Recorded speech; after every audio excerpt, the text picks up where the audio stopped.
Olá, queridos, tudo bem? Bem-vindos aí a mais um momento do nosso estudo da Palavra de Deus. É muito bom estar com vocês novamente para a gente poder meditar naquilo que Deus tem para falar conosco, da gente poder abrir a palavra dele, tá sempre crescendo na graça, crescendo no conhecimento, tentando cada vez mais tomar posse daquilo que por meio do Espírito Santo ele tem para trabalhar nas nossas vidas para que nós possamos parecer com o nosso Senhor Jesus Cristo. Nós vamos continuar hoje o nosso estudo então do livro de Isaías, mas antes vamos orar, pedir a orientação de Deus para que Ele dirija a cada momento e a gente possa sair engrandecido. Senhor, obrigado por mais um dia, o Senhor permitirmos estarmos diante do Senhor, diante da Tua Palavra, conhecermos mais daquilo que o Senhor tem nos deixado aí para que possamos parecer com o nosso Senhor Jesus Cristo.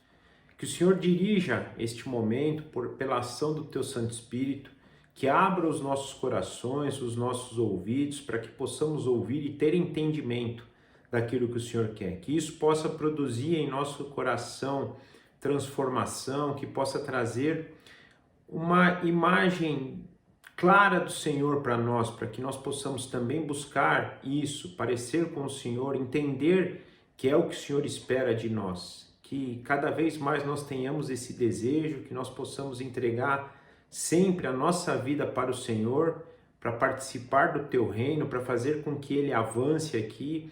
O Senhor não precisa de nós para isso, mas o Senhor nos dá esse privilégio. Então que nós possamos ter isso sempre claro em nossa mente e desejar cada vez mais e mais isso.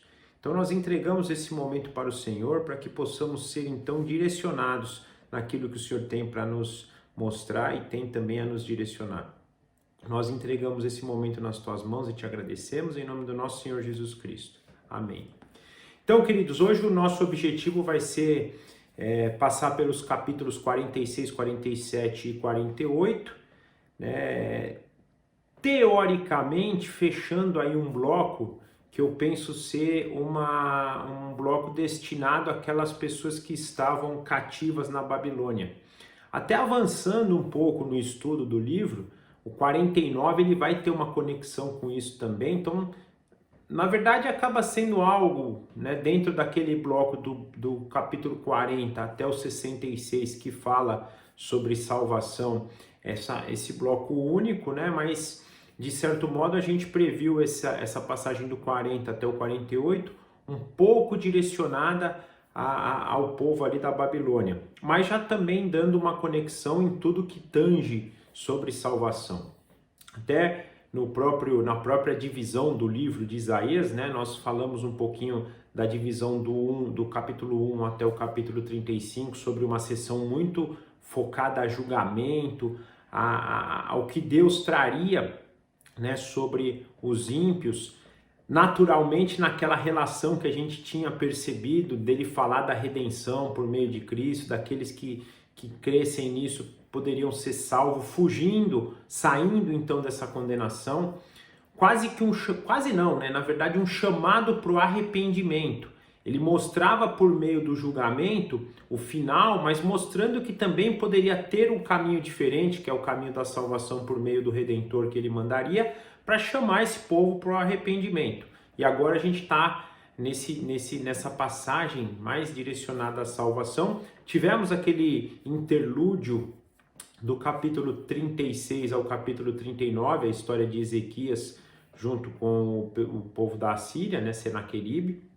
Mas agora, nessa sessão aqui, falando um pouco mais sobre a salvação. Fazendo uma retrospectiva do que a gente viu a partir do capítulo 40, então a gente começa essa passagem entendendo como uma passagem de consolo, provavelmente direcionado para o povo que seria cativo na Babilônia. Deus se apresentando para eles que, apesar de todo o castigo, de sofrimento que eles estavam passando, tinha esperança.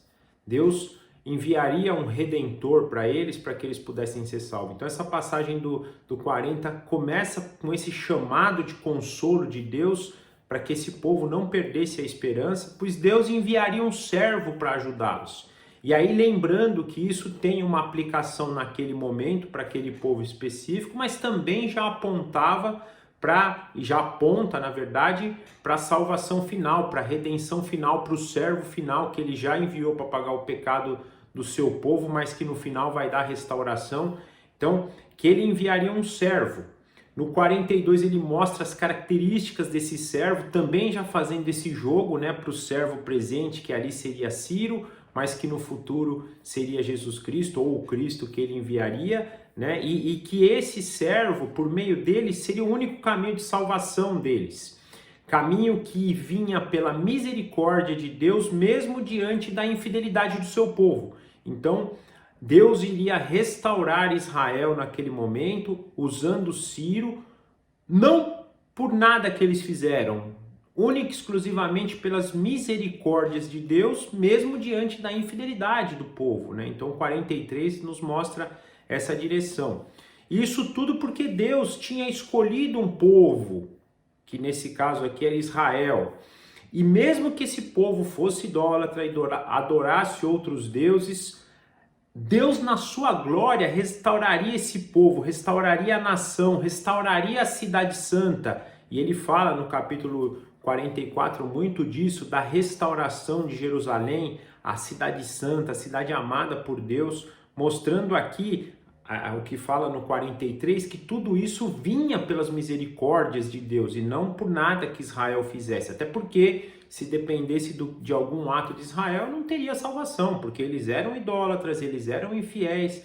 Na verdade, eles faziam tudo ao contrário do que Deus propunha, né? E no 45 ele fala a menção de Ciro como aquele que seria o responsável pela restauração da cidade santa naquele momento, mas novamente já um prenúncio, já um apontamento para o servo fiel, justo e final, que seria Cristo, que é Cristo, que por meio da sua obra e da sua justiça, tudo vai ser restaurado, tudo no sentido daqueles, no sentido de criação e daqueles que foram escolhidos por Deus para habitar numa terra santa, perfeita, restaurada, totalmente governada, reinada pelo próprio Cristo. Mas também fazendo um paralelo, já no 45 fala muito disso e termina disso, mostrando a glória de Deus na justiça que ele também vai executar. Justiça contra aqueles que não creem na redenção por meio do seu servo e que se entregam à idolatria, que acreditam nos seus falsos deuses, então mostrando isso.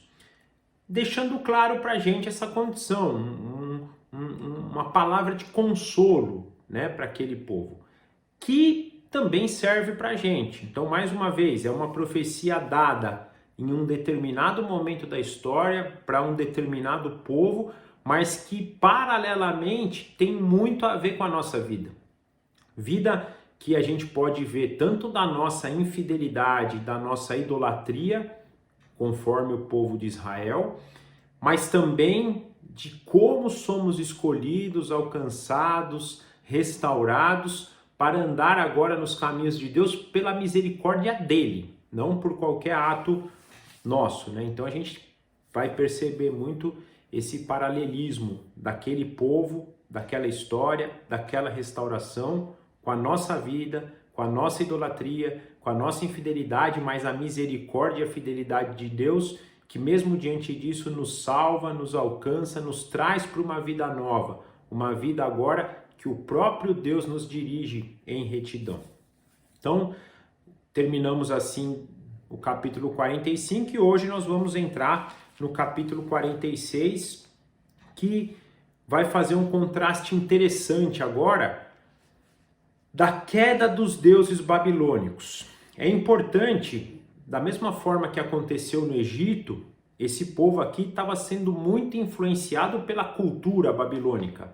Naturalmente, por seus deuses também, pelas suas falsas religiões. Então Deus, além de trazer uma palavra de consolo, traz uma palavra para que eles se purifiquem dessa contaminação que eles estão recebendo. E o 46 vai falar muito disso. Então, lendo uma primeira passagem, dos versículos 1 a 7, nós percebemos assim: Bel se inclina, Nebo se abaixa, os seus ídolos são levados por animais de carga. As imagens que são levadas por aí são pesadas. um fardo para os exaustos. Juntos eles se abaixam e se inclinam, incapazes de salvar o fardo. Eles mesmos vão para o cativeiro. Escute-me, ó casa de Jacó, todos vocês que restam da nação de Israel. Vocês, a quem tenho sustentado desde que foram concebidos, e que tenho carregado desde o seu nascimento. Mesmo na sua velhice, quando tiverem cabelos brancos, sou eu aquele que os susterá. Eu os fiz e eu os levarei. Eu os sustentarei e eu os salvarei. Com quem vocês podem me comparar? Ou a quem me considerarão igual? A quem vocês me assemelharão para que sejamos comparados? Alguns derramam ouro de suas bolsas e pesam prata na balança. Contratam um ourives para transformar isso num deus. Inclinam-se e o adoram. Erguem-no ao ombro e o carregam. Põem-no em pé em seu lugar e ali fica, daquele lugar que não consegue se mexer. Embora alguém o invoque, ele não responde. É incapaz de salvá-lo dos seus problemas. Então aqui essa primeira passagem já fazendo essa menção dos deuses, né? No versículo 1 ao versículo 2, nós percebemos que esses falsos deuses, na verdade, eles têm uma dinâmica totalmente diferente do Deus, do nosso único Deus. Porque eles necessitavam de favores, de necessidades, eles precisavam ser carregados, eles eram imagens mortas. E muito pelo contrário, eles eram pesados, aliás, eles também eram pesados para o povo. Por quê? Porque na verdade eram deuses que queriam ser servidos. É interessante isso, se a gente olhar na história, são deuses que precisam de sacrifício para devolver algo para o povo. Então eu preciso sacrificar para o Deus tal para minha colheita ser bem sucedida. Eu preciso fazer tal sacrifício para ter êxito em tal área. Então eram deuses que queriam ser servidos. E é o que o versículo 1 e o versículo 2 nos mostram. Em contraste, o versículo 3 e 4 mostra que Deus, o único Deus, pelo contrário, é aquele que carrega o seu povo. É aquele que sustenta o seu povo. Ele não quer sacrifícios para devolver isso. Pelo contrário, desde o nascimento é ele que sustenta, é ele que carrega, é ele que provê. Ou seja, em vez de ser servido, é ele quem serve o seu povo. O fardo para aqueles que vivem diante dele é leve. Olha que contraste. Os falsos deuses que querem ser servidos versus o único e verdadeiro Deus que veio para servir teu povo. A gente vai ver a expressão máxima disso em Cristo. Mas desde o princípio da história, Deus sempre se colocou como aquele que está para servir e não para ser servido. E esse contraste do versículo 1 e 2, dos falsos deuses que querem ser servidos, contra o 3 e 4, do único e verdadeiro Deus que veio para servir, é gritante aqui nessa passagem. E aí Deus entra no versículo 5 a 7 fazendo um confronto. Peraí, qual desses falsos deuses pode ser comparado a mim? Põe ele aqui diante de mim, vamos confrontar, vamos ver. Deus faz, é engraçado a gente viu já nas passagens anteriores e aqui novamente, a ironia do Senhor nessa direção, falando, vem cá, traz eles, põe, vamos ver. Eles não passam de criação, não passam de coisas feitas por mãos humanas que são mortos. São imagens mortas que vocês pedem, eles não respondem, eles não fazem. Vocês não percebem a ação deles na história, diferente do nosso Deus, que a gente vai percebendo desde o Jardim do Éden, a mão dele na história, a sustentação que ele dá para os seus escolhidos, o carregar dele dos seus escolhidos. Então é um contraste que Deus faz aqui. Põe eles aqui, vamos comparar, ver o que eles fazem, ver o que eu faço, vocês vão ver quem é Deus. Porque só há um Deus, não há imagem, não há nada que se compare a esse Deus, não há comparação. E mais uma vez eu falei isso anteriormente e cito novamente. Gente, cuidado com a adoração para imagens criadas. Falar isso de um babilônico, falar isso de um ateu, falar isso de alguém que não segue o cristianismo é fácil. O problema é que se a gente olhar para o próprio cristianismo hoje, para aqueles que dizem que servem a Cristo, nós vamos ver muito dessa idolatria, muita idolatria a santo, muita idolatria à imagem, muita idolatria a lugares, muita idolatria a coisas. E não dá, não tem comparação. Deus não quer ser adorado em imagem. Deus não quer ser adorado por meio de pessoas com intermediários. Deus é incomparável. A nossa adoração, a nossa devoção, o nosso amor deve ser direto. Não tem intermediário qualquer, é somente para Ele. E essa passagem nos deixa claro isso. Não há comparação, mesmo essas falsas comparações que a gente... Não, mas eu estou falando de um santo que serviu. Não interessa. São pessoas amadas, são pessoas que a gente deve louvar a Deus pela vida delas. Mas o louvor é a Deus, é ao Senhor. Não tem outra adoração, não tem outro louvor, não tem outro espírito, não tem ninguém. É somente ao nosso Deus. Continuando do 8 ao 13. Agora, do 8 ao 13. Lembrem-se disso, gravem-no na mente. Acolham no íntimo, ó rebeldes. Lembrem-se das coisas passadas, das coisas muito antigas. Eu sou Deus e não há nenhum outro. Eu sou Deus e não há nenhum como eu. Desde o início faço conhecido o fim. Desde tempos remotos, o que ainda virá. Digo, meu propósito permanece em pé e farei tudo o que me agrada. Do Oriente convoco uma ave de rapina e de uma terra bem distante um homem para cumprir o meu propósito. O que eu disse, isso eu farei acontecer. O que planejei, isso farei. Escutem-me, vocês de coração obstinado, vocês que estão longe da retidão. Estou trazendo para perto a minha retidão. Ela não está distante. E a minha salvação não será adiada. Concederei salvação a Sião, meu esplendor a Israel. Então aqui nós percebemos, do 8 ao 9, Deus chama eles, depois de fazer essa comparação, de falar para eles fazerem essa comparação, agora chama eles para pensar e lembrar de tudo que já aconteceu. Mais ou menos na linha que eu disse anteriormente.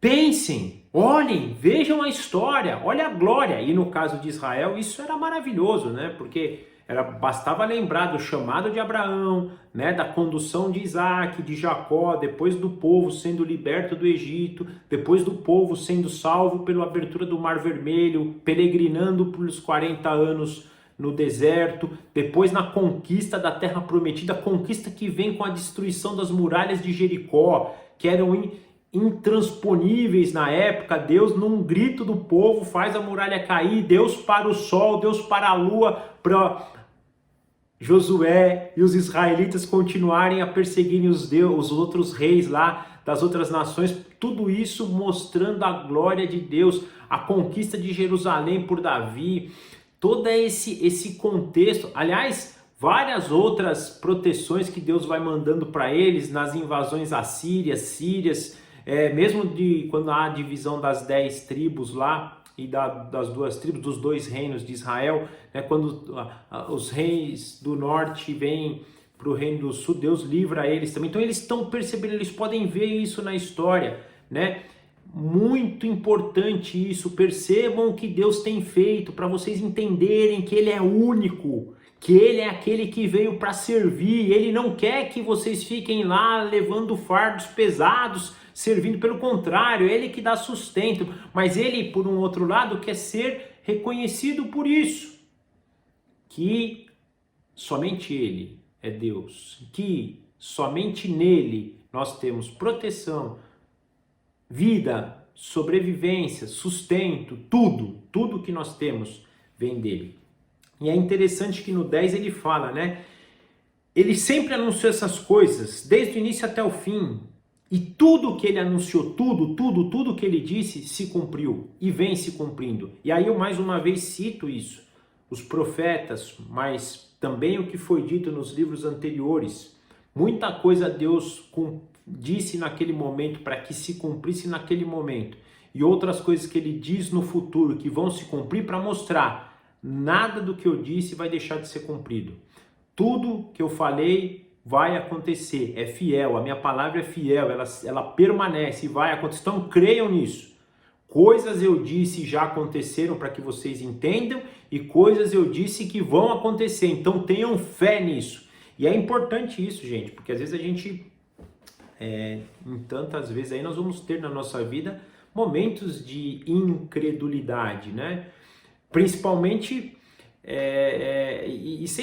imaginemos isso na história, né? As pessoas acreditando, Cristo vai voltar, Cristo vai voltar. Nós estamos 2000 anos, né? Depois vai completar daqui a pouco 2000 anos que Cristo foi crucificado e a sua volta é iminente. Ainda não aconteceu, mas nós temos que permanecer firme nessa fé, que um dia ele vai voltar, vai restaurar todas as coisas, vai julgar aqueles que não creram no seu nome, porque Deus disse, e se Deus disse, acontece.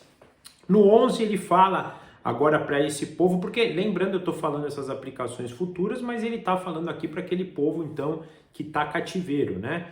Que está cativo na Babilônia. Acreditem que eu vou levantar alguém para livrar vocês. Ele fala no 11 isso, eu vou levantar uma pessoa conforme o meu propósito. Ele até fala aqui essa menção a Ciro, né, exemplificado pelo homem, pela ave de rapina, mostrando, eu vou levantar alguém que não é nem do meio de vocês, é um homem, é uma ave de rapina que vai liberar vocês, que vai libertar vocês, mas mostrando já essa condição. Olha, vejam isso, eu estou falando antes para vocês crerem que eu vou mandar alguém para salvar vocês, vocês são salvos, vocês serão salvos, mas depois disso, lembrem-se, eu disse isso para vocês antes, para que vocês creiam que isso veio de mim, que foi uma coisa que eu disse, e também acreditem que tudo aquilo que eu disse vai se cumprir. Então, mostrando essas duas condições, que é o próprio Deus que mandaria e também que ele disse isso antes, para que a gente creia em tudo que ele diz, tudo acontece. E do 12 ao 13, que Deus falando que mesmo com o coração obstinado de Israel, que inclusive obstinação que mantinha o povo longe da retidão, Deus os salvaria. Deus os traria para perto, iria fazer com que eles andassem em retidão e esplendor.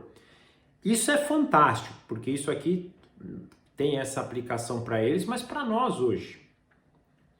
Andávamos numa vida obstinada.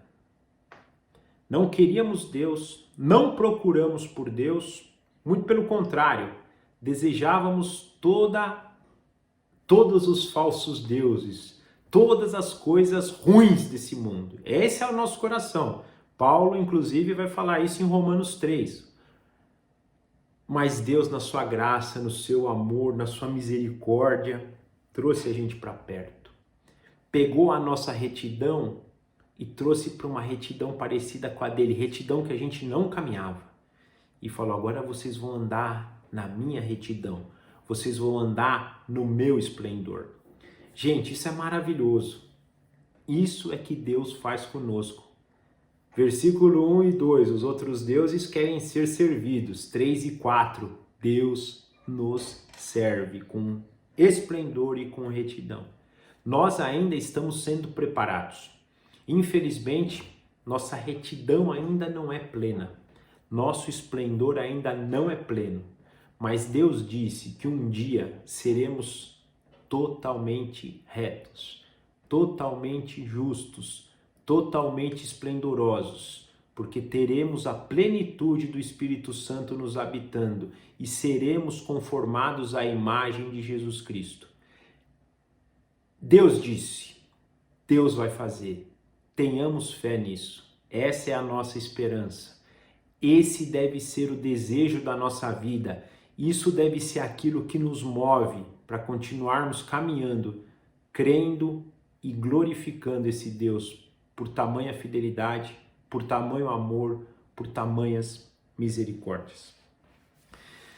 Entrando agora no capítulo 47, então nós vimos aqui no 46 essa questão dos deuses babilônicos e das suas quedas, né? E aqui vale a gente pensar nisso, né? Deus, então, mais uma vez lembrando, olha, vocês estão sendo contaminados por esses falsos deuses, pelos deuses babilônicos, mas confiem no único e suficiente Deus, que é o Deus de vocês, o Santo de Israel, o Senhor dos Senhores, o Senhor dos Exércitos, porque é Ele que vai trazer tudo, em contraste com os outros deuses que vão ser humilhados.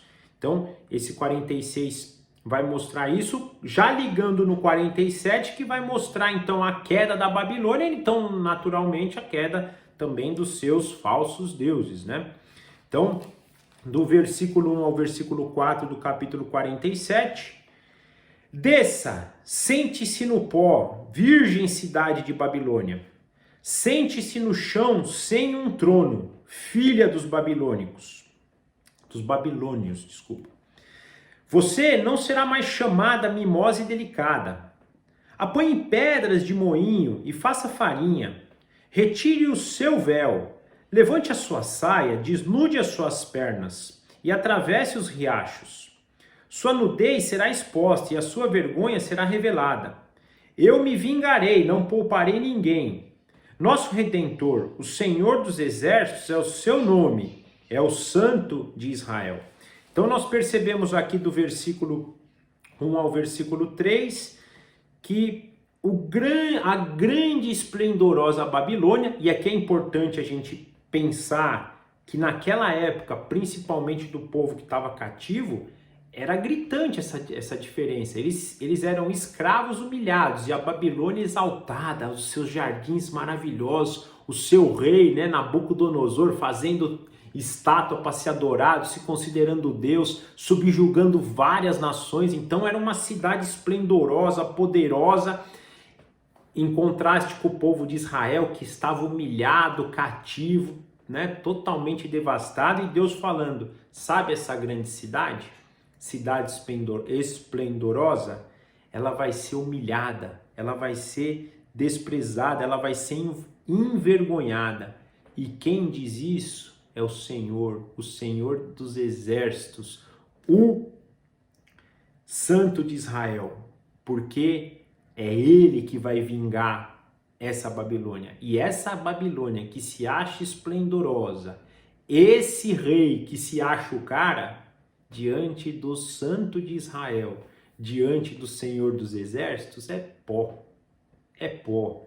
Essa vingança vai vir do Senhor dos Exércitos, do Santo de Israel. Tenham fé nisso. Do 5 ao 7, sente-se em silêncio, entre nas trevas, cidade dos babilônios. Você não será mais chamada rainha dos reinos. Fiquei irado contra o meu povo e profanei a minha herança. Eu os entreguei nas suas mãos, e você não mostrou misericórdia para com eles. Mesmo sobre os idosos, você pôs um jugo muito pesado. Você disse, continuarei sempre sendo a rainha eterna. Mas você não ponderou estas coisas, nem refletiu no que poderia acontecer. Então, Deus mostra, né, no versículo 5, que essa glória da grande Babilônia, a rainha, né, de todos os reinos, seria tirado deles. Essa glória seria tirada deles. Afinal, tudo que ela tinha conquistado, a grande Babilônia, ou o Império Babilônico, vinha da mão do Senhor. Era o Senhor que tinha dado isso para eles, e eles não acreditavam nisso. Aliás, um parênteses aqui interessante, a história de Nabucodonosor é interessantíssima, né? Nabucodonosor é a expressão, é o rei máximo ali da Babilônia, e o que Deus faz com Nabucodonosor é coisa de...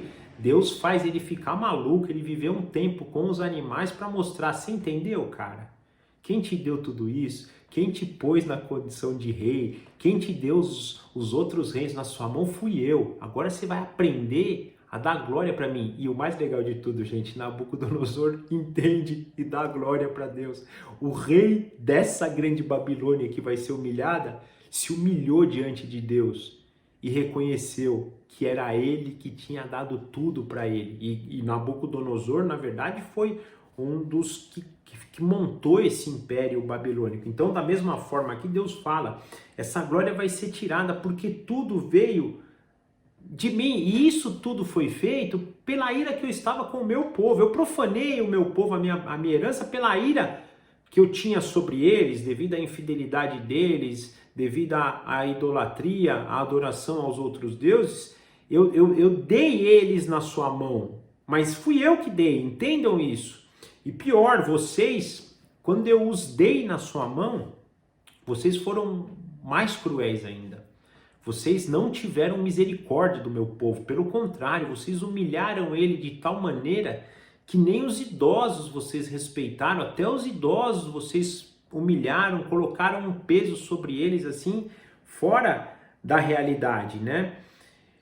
Você se exaltou, você se considerou soberana, você achou que era, você pensou que tudo vinha pela sua glória, mas você nunca refletiu, você nunca pensou que isso veio porque Deus permitiu, por isso sofrerá as consequências. Então essa é a mensagem que Deus passa para eles aqui no 5.7, do versículo 5 ao 7.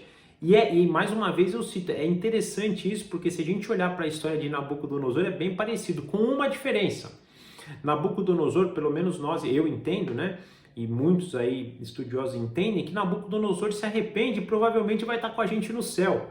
Então, Nabucodonosor, ele se coloca no lugar de Deus, ele faz inclusive uma estátua pedindo, lembra a história de Daniel, quando ele até pede lá para que todos adorem, e ele, Sadraque, Mesaque e Abidnego não adoram a imagem dele, eles vão para a fornalha e Deus os salva, aquelas histórias lá. Então, você vê, ele se colocava no papel de Deus, mas em dado momento da história, Deus alcança ele, faz ele meditar através da humilhação, através, né, de deixar ele maluco lá, e ele no final reconhece, né, e pode voltar para Deus. Mas aqui nesse caso, a Grande Babilônia não, ela vai ser, inclusive a Grande Babilônia a gente vai ver até no livro de Apocalipse, que é a expressão da derrota final do mal, né?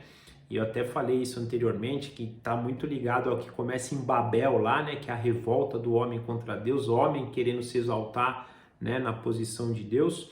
Isso vai ser a derrota final e é representada pela derrota da Grande Babilônia, né, a inimiga de Deus. E aqui Deus também já fazendo essa predição que tudo seria tirado deles. Ela que se considerava a rainha, a toda poderosa, a esplendorosa, também seria, né, destruída.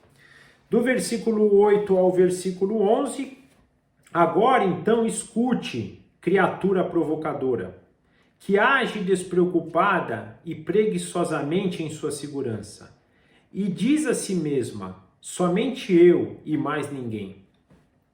Jamais ficarei viúva, nem sofrerei a perda de filhos.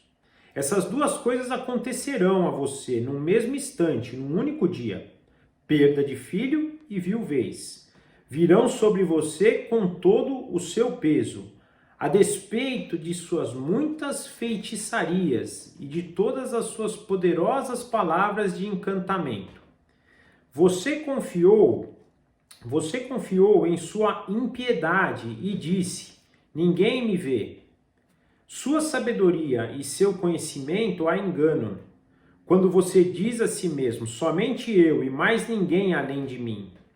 A desgraça a alcançará e você não saberá como esconjurá-la. Cairá sobre você um mal do qual você não poderá proteger-se com um resgate. Uma catástrofe que você não pode prever cairá repentinamente sobre você. Então aqui no versículo 8, Deus fala, chama a atenção deles, né? Escutem, vocês que ficam provocando os outros, que acreditam que são imbatíveis, que não sofrerão, que passarão impunes, não creiam nisso, porque vocês, mesmo sendo considerados imbatíveis, e aquelas coisas que vocês se consideram imbatíveis, lhes serão tiradas.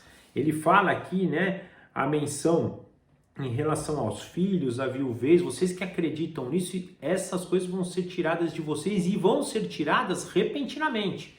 Vai ser algo assim assolador que vocês sofrerão.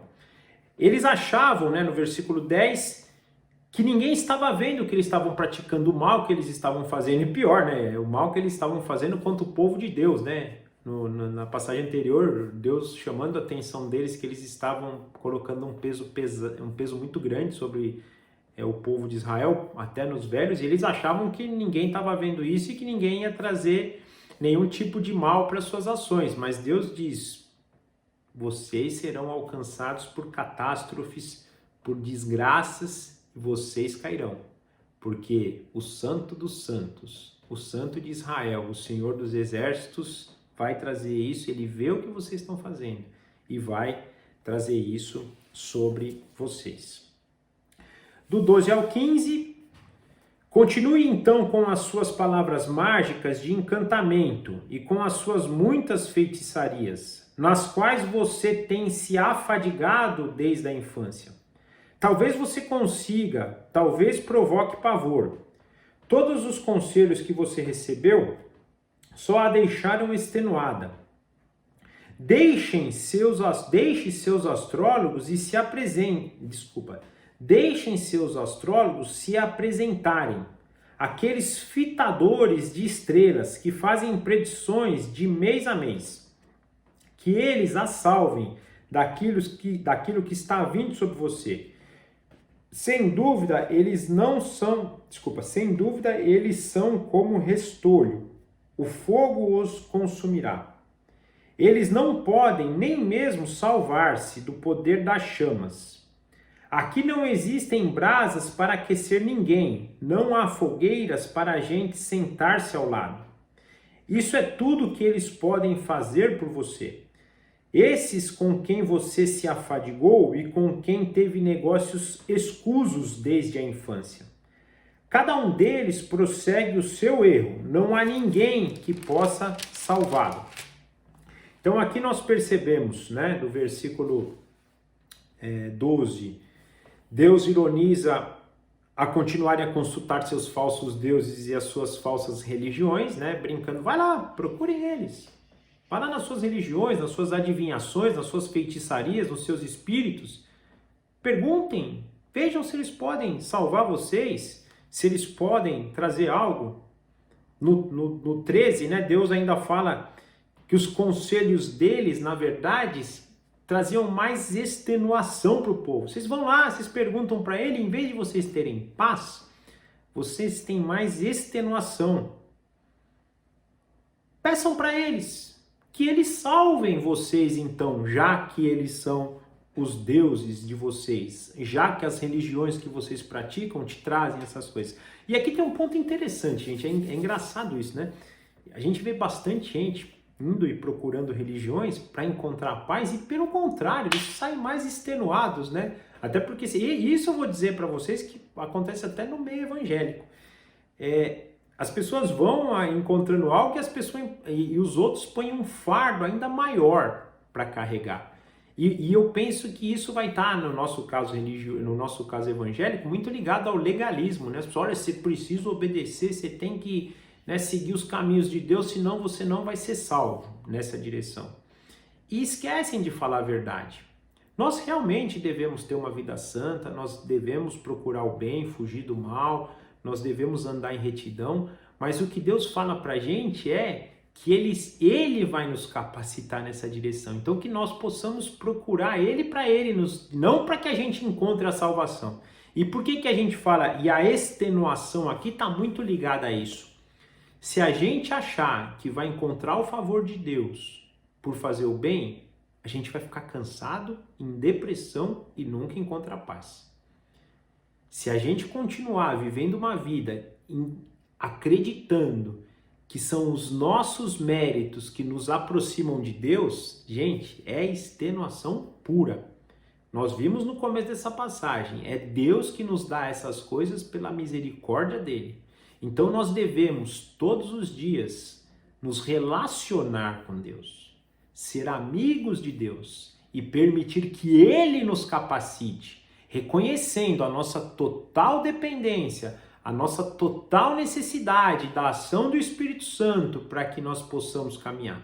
Senão, da mesma forma que esses aqui se extenuavam pelos seus falsos deuses, pelas suas falsas religiões, nós também seremos. E é isso mesmo que eles viviam, né? Porque eles tinham que ir lá sacrificar para o Deus tal, ou fazer algo para o Deus tal, para que esse Deus fizesse algo por eles. E não é assim. O nosso Deus não faz algo por nós porque nós fazemos algo por ele. Ele faz algo por nós porque ele ama o nome dele acima de todas as coisas e ele nos ama também e ele nos dirige. E o que ele espera da gente é relacionamento, para que por meio do relacionamento possamos ir nos santificando. E aí caminharemos numa religião, ligação com Deus verdadeira, né? E não ficaremos extenuados. Mas no contexto aqui dessas falsas religiões e dos falsos deuses, no versículo 14, o próprio Deus diz: esses falsos deuses e essas falsas religiões também serão destruídos. No versículo 15, eles não podem se livrar deles mesmos. Eles mesmos não se livrarão, eles vão ser destruídos. Muito menos eles vão livrar vocês do erro que vocês praticam e da salvação que vocês precisam. Eles não vão salvar. Se vocês depositarem a vida de vocês nisso, vocês estão fritos. Vocês serão destruídos também, né? Agora falamos então dos falsos deuses também, e da derrota deles e da derrota da Grande Babilônia, e agora entramos no 48, na condição de uma repreensão agora a Israel. Então, até então Deus estava falando com os olhos para os babilônicos e para os seus falsos deuses. Agora ele vai voltar os olhos para os israelitas, né? E lendo a primeira passagem do versículo 1 ao versículo 11 do capítulo 48, nós temos assim: escute isso, ó comunidade de Jacó, vocês que são chamados pelo nome de Israel e vêm da linhagem de Judá, vocês que fazem juramentos pelo nome do Senhor, que invocam o Deus de Israel, mas não em verdade ou retidão, vocês que chamam a si mesmos de cidadãos da Terra Santa e dizem confiar no Deus de Israel, o Senhor dos Exércitos é o seu nome. Ele predisse há muito as coisas passadas. Minha boca as anunciou e eu as fiz conhecidas. Então, repentinamente agi e elas aconteceram. Pois eu sabia quão obstinado você era. Os tendões os tendões de seu pescoço eram ferro e a sua testa era bronze. Por isso, há muito contei a você essas coisas.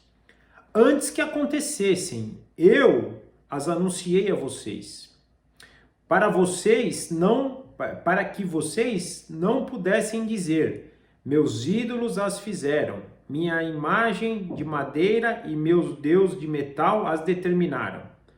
Você tem ouvido essas coisas, olhe para todas elas. Você não irá admiti-las?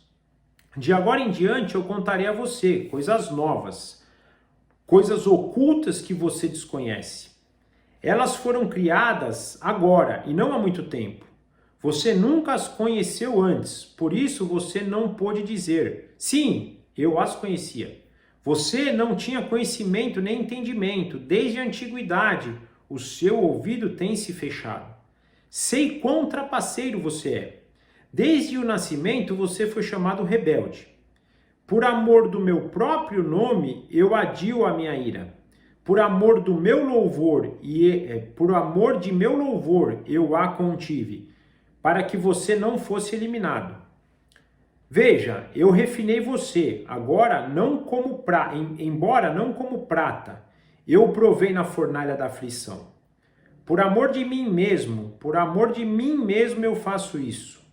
Como posso permitir que eu mesmo seja difamado? Não darei minha glória a nenhum outro. Então aqui nós percebemos, né, essa repreensão de Deus contra Israel, começando no versículo 1 e no versículo 2 como uma ironia, né?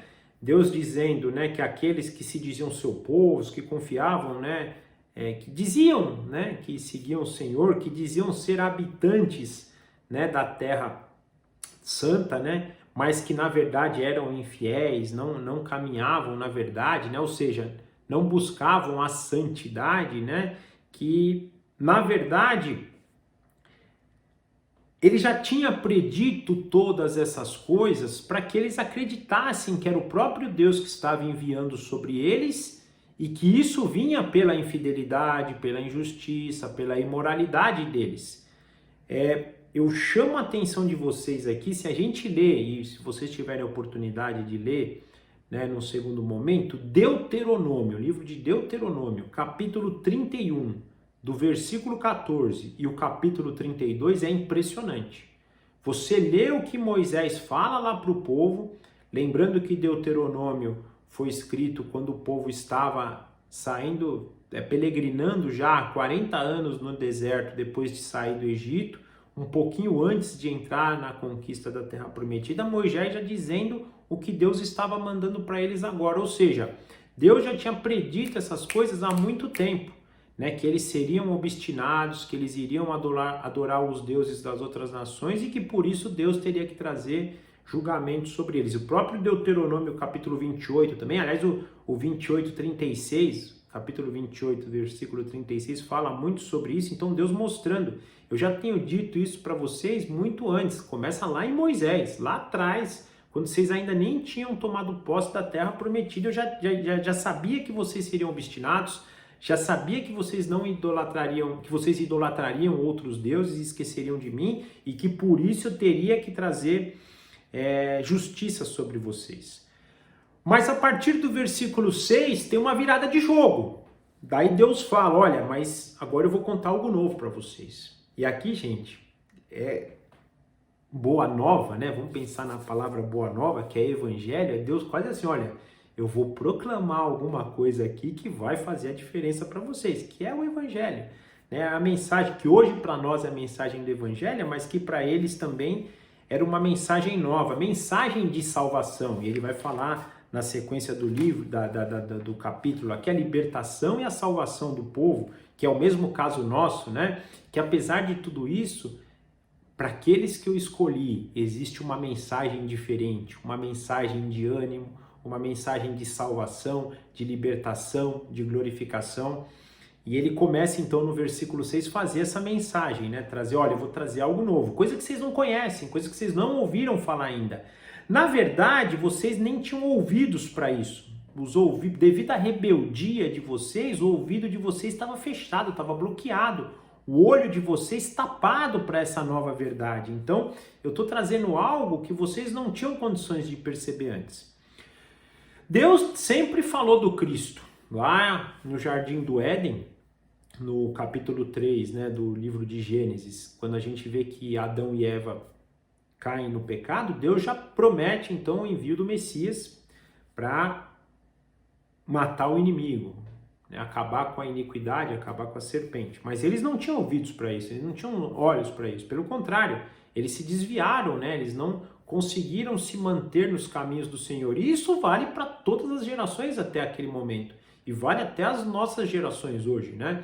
Então você vê, Deus levanta Adão e Eva, eles já começam pecando, depois seus filhos também acabam indo pelo mesmo caminho, a ponto de chegar em Noé, de percebermos Deus falar ali que tinha se arrependido da criação da humanidade, porque o homem era mau, mas aí encontra em Noé uma pessoa justa, começa com uma nova aliança em Noé. Mesmo assim, os filhos de Noé também começam a se desviar, Deus vai ter que ir atrás de Abraão, e quando ele vai atrás de Abraão, não é porque Abraão tinha algo de bom, não. É porque Deus teve que escolher alguém, escolheu Abraão, e aí sim começou a conduzir Abraão nos passos de fé que ele capacitava Abraão para seguir. Mais uma vez mostrando que tudo vem de Deus. É Deus movendo a história para que o seu propósito eterno seja cumprido. Propósito que já está escrito desde o começo, tá? Desde a eternidade, na verdade, né? Nem do começo, desde a eternidade. Então, Deus se movendo na história para que o seu propósito eterno seja alcançado por meio do desenvolvimento da história. Mas eles aqui não tinham ouvidos para ouvir, não ouviram. Então estão ouvindo algo novo e algo que viria, por quê? Pelo próprio amor de Deus por seu nome, para que Deus pudesse cumprir aquilo que ele tinha prometido já no passado para os patriarcas e também garantidos aqui para o futuro. Então Deus iria trazer esse algo novo por isso, né?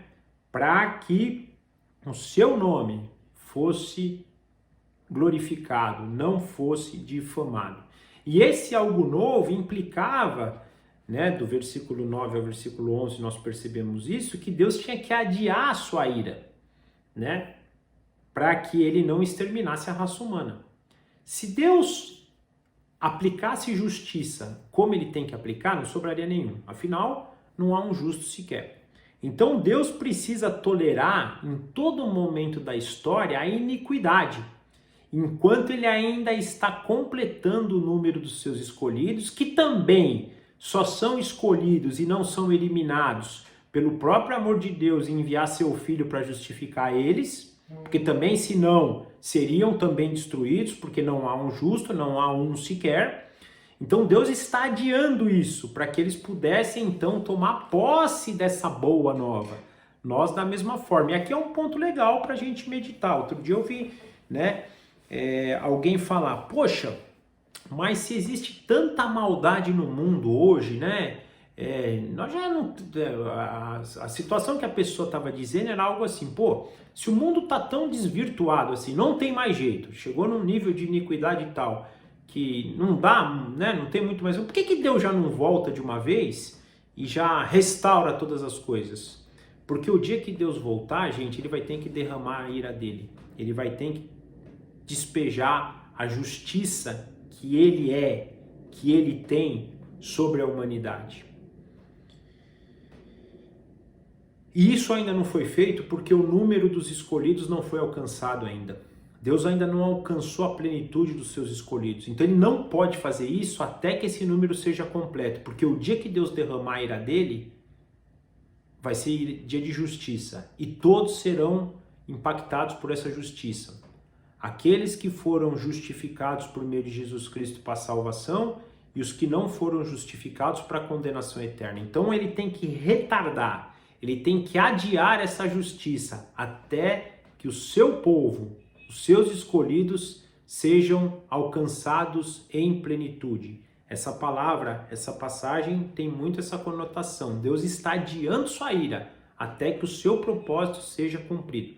Propósito que nós não sabemos, propósito que não adianta ficar, na minha leitura, não adianta ficar conjecturando, o anticristo está vindo, daqui o ano que vem Jesus volta.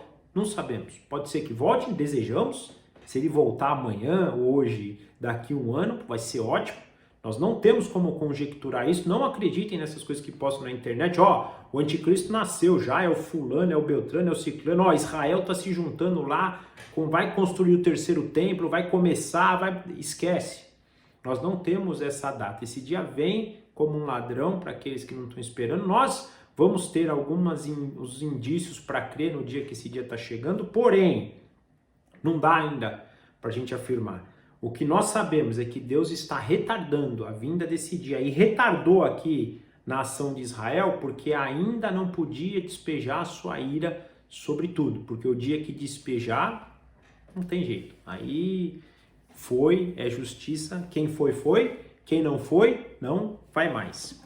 Continuando do 12 ao 15, essa passagem vai falar da libertação de Israel. Então ele falando, essa coisa nova, o que é? Vai começar a falar o que é essa coisa nova. Escute-me, ó Jacó, Israel, a quem chamei. Eu sou sempre o mesmo. Eu sou o primeiro, eu sou o último. Olha o alfa e o ômega, menção de Apocalipse, o primeiro e o último. Minha própria mão lançou os alicerces da terra, e a minha mão direita estendeu os céus. Quando eu os convoco, todos juntos se põem em pé. Reúnem-se todos vocês e escutem. Qual dos ídolos predisse essas coisas? O amado do Senhor cumprirá o seu propósito contra a Babilônia. Seu braço será contra os babilônios. Eu mesmo falei. Sim, eu o chamei. Eu o trarei e ele será bem-sucedido em sua missão. Então a boa nova para aquele momento era que Deus traria alguém contra a Babilônia para livrar o povo de Israel, mas a boa nova para nós é que Deus vai mandar Cristo para nos livrar da grande Babilônia, do mal desse mundo, do grande inimigo desse mundo. Olha que coisa bacana, a libertação de Israel aqui para aquele povo cativo na Babilônia, representando a libertação nossa do cativeiro, do pecado, representado pela destruição da grande Babilônia por meio do servo final que é Jesus Cristo. É a boa nova, é o Evangelho, mensagem que hoje nós temos, que Deus estava trazendo de novo para esse povo. E para finalizar, do versículo 16 ao versículo 22, aproximem-se de mim e escutem isso. Desde o primeiro anuncio, não falei secretamente. Na hora em que acontecer, estarei ali. E agora o soberano, o Senhor me enviou com o seu Espírito, Espírito que testifica da verdade, Espírito que testifica de Cristo. Assim diz o Senhor, o seu Redentor, o Santo de Israel. Quem que é o Redentor? O Senhor, o Santo de Israel, Jesus Cristo. Eu sou o Senhor, o seu Deus, que ensina o que é melhor para você, que dirige no caminho em que você deve ir. Se tão somente você tivesse prestado atenção às minhas ordens, sua paz seria como um rio, sua retidão como ondas do mar. Seus descendentes seriam como areia e seus filhos como os inúmeros grãos. O nome deles jamais seria eliminado, nem destruído de diante de mim. Deixem a Babilônia, fujam do meio dos babilônios, anunciem isso com gritos de alegria e proclamem-no. Enviem-no aos confins da terra e digam, o Senhor resgatou o seu servo Jacó. Não tiveram sede quando ele os conduziu através do deserto. Ele fez água fluir da rocha para eles, fendeu a rocha e ajorrou água. Não há paz nenhuma para os ímpios, diz o Senhor. Gente, essa mensagem eu só posso terminar dizendo, parece Mateus 28. Portanto, agora vocês que foram salvos, alcançados, libertos do pecado e hoje estão saindo da Babilônia, estão saindo das coisas desse mundo, estão renovando a mente de vocês como uma mente santa por meio do Espírito Santo. Portanto, agora vão e façam discípulos de todos os povos, raças, tribos e nações, anunciando essas boas novas, as coisas novas que vos tenho dito, que por meio de Jesus Cristo seremos salvos e alcançados. Essa aplicação, mais uma vez, era para aquele povo, mas eu não posso deixar de ler ela e trazer isso que eu disse para vocês na mente. A água viva, a água que para nós brota da rocha, a rocha que é Cristo, água abundante, água que nos sacia, água que nos dá paz, água que nos faz caminhar em santidade, em justiça e em esperança. A nossa rocha, o nosso santo, o nosso Senhor, o Senhor dos exércitos, aquele que criou todas as coisas, que por meio dele os céus foram feitos, a terra foi feita, o homem foi criado, é aquele que é o início, que é o fim, que é o alfa, que é o ômega, é aquele que formou a vida e que vai devolver para a gente a vida que nós perdemos quando Adão pecou. Jesus Cristo, a boa nova, o Evangelho de Deus, pré-anunciada aqui por Isaías e garantida por nós na vinda de Cristo, reservada a glória eterna para quando ele voltar a sua segunda vez. Que a gente possa ter essa fé, que a gente possa ter essa esperança, que a gente possa viver por isso, para isso e com isso na nossa vida. Que a nossa vida hoje faça sentido na verdade que é Jesus Cristo. Que o Espírito Santo nos dirija nisso, por este caminho, para a glória, para a honra e para o louvor do nosso Deus. Amém? Foi muito bom estar aqui com vocês hoje. Essa passagem foi fantástica. Esse estudo de hoje, como também tem sido, todo o estudo do livro de Isaías tem sido fantástico. Meu desejo é que vocês estejam também, podendo usufruir de tudo isso. Que o nosso coração possa tomar isso para nós, que isso deixe de ser algo novo e passe a ser parte da nossa vida. Que isso possa transformar o nosso coração para que a gente largue todas as idolatrias, para que a gente expulse falsos deuses da nossa vida, para que a gente expulse nós da nossa vida do nosso trono e permitamos que Jesus Cristo habite em nós, reine nossa vida e nos faça cada vez mais parecidos com Ele. Tudo isso pelo Espírito Santo que hoje Deus nos concede. Amém? Eu vou orar então terminando e a semana que vem a gente se encontra mais uma vez. Senhor, obrigado por essa palavra, obrigado mais uma vez por o Senhor nos conduzir. Nosso desejo é que a gente possa ser fiel ao Senhor, que a gente possa viver essa verdade, viver o Evangelho, a boa nova que há em Cristo, que o Senhor nos alcance cada vez mais e que também a gente possa proclamar isso para os nossos irmãos. Que a gente perceba que tudo que há no mundo, e a gente vai ver essa representação pela grande Babilônia em Apocalipse, que nós vimos hoje aqui, por essa Babilônia física que o Senhor diz no livro de Isaías, que foi destruída, como a grande Babilônia vai ser destruída, a maldade, a injustiça, o pecado, os governos totalmente pervertidos desse mundo, os falsos deuses, os falsos ídolos, todas essas coisas que serão destruídas, representadas aqui pela Babilônia, representadas pela grande Babilônia no livro de Apocalipse, que a gente possa tomar posse dessa verdade, crer que nossa sustentação, nossa vida só vem do Senhor. Nós entregamos a nossa semana nas tuas mãos, entregamos a nossa vida, que o Senhor sempre nos dirija por esse caminho e que nós possamos cada vez mais conhecer a verdade e glorificar o teu nome por tudo isso. Nós oramos assim agradecidos em nome do nosso Senhor Jesus Cristo. Amém. Tchau, gente. Obrigado. Até a semana que vem. Forte abraço a todos aí.